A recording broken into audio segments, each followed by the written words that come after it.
Welcome to your Barbados Today Evening News Update for Thursday, February 27. A tragic turn of events in the city this afternoon. Police discovered the remains of an adult male in Upper Hunt Street, St. Michael, after fire swept through the community. 2 wooden houses were destroyed in the blaze that started around 1:15 p.m., despite feverish efforts by a team of 13 fire officers and residents. We got a call about 8 minutes past 1 for fire in this area. Then we got here, one house was rather light, the other one was slightly damaged. At this present moment, one house is completely destroyed, one is extensively damaged, and 3 are slightly damaged. Have you been able to ascertain where the residents of these houses are? We haven't ascertained as yet. Apparently, someone is accounted for within one of the completely destroyed. So, in a few more minutes, we will check and see if it's Barbadians are waiting word from the government on the results of tests conducted on a 48-year-old crew member on board the cruise liner Carnival Fascination for the coronavirus. The ship was docked here this morning after being turned away from St. Lucia after authorities reported that 3 persons on board had flu-like symptoms. 2 passengers tested positive for influenza A, while the 3rd person stopped showing any symptoms. However, Prime Minister Mia Mottley told a news conference this morning, out of an abundance of caution, local authorities opted to perform their own tests. In addition to our citizens, 37 of whom are on board this ship, to whom we have an absolute responsibility, not just a fiduciary responsibility, but an obligation to protect. We are therefore ensuring that the ship can come into harbour. Arrangements have been made. We have spoken to the General Secretary of the Barbados Workers' Union. We've spoken to the port authorities. We have spoken to the medical authorities. The Minister of Health would have had his emergency Operations Committee meeting early this morning, pursuant to all of the actions and discussions that we took all through the night and right into the morning. And Barbados is ready for what we have to do. We don't expect it to be positive, largely because, and Minister Walcott and Dr. George are doctors, they can speak in their own deliberate things, but I'm told that once a person doesn't show symptoms, that they don't just get bad symptoms again, and that there's a distinct likelihood that we should be okay. But we are not taking any chances with the people of this nation. We have a duty to protect people's health and well-being. Chief Medical Officer Dr. Kenneth George assured Barbadians there's no need to panic. He says all necessary arrangements are in place to protect citizens. If we're going to stop this epidemic, we need to take the simple prevention and control measures that have been spoken about: washing hands, good respiratory etiquette. Please remember that Barbados has shown a lot of leadership. We were one of the first countries to have an isolation center, the first country to do testing in the region. We went ahead of ourselves. So we are just letting the Barbadian public know that we continue to make every effort to keep this population safe. The opposition People's Party for Democracy and Development says the country's financial outlook is bleak.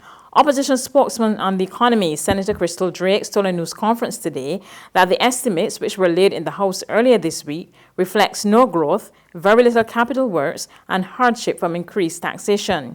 She says with 68% of government spending going towards operational costs, the country will need significant financial investment to get the economy moving. And if you are having to pay out 26% of your expenditure on debt service payments, and you have to then pay your bills, which I noted was 68%, you're only left with 6% of your expenditure to go towards capital works programs.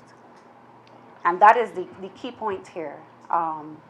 Government only has about $200 million to spend on things like roads, infrastructural projects, and so on.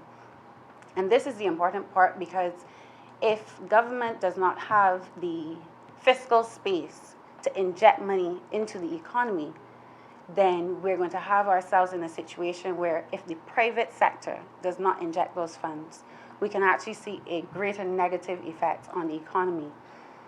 The austerity program in and of itself, yes, has stabilized the macroeconomic conditions. But what we're seeing is the economy almost come to almost like a standstill. There's regional and international news after this short break. It's Festive Friday at the Bridge Bridgetown Night Market at Pelican Craft Center. Kick off the weekend this Friday from 4 p.m. to midnight with loads of food, drinks, and entertainment. Get ready for Crop Over with the Rhythm Roots Street Parade. Party like it's Kadooman Day on the street around Pelican Village with costume reveler, music, and more. It's Festive Friday. It's Festive Friday at the Bridgetown Night Market at Pelican Village Center from 4 p.m. to midnight. Admission free.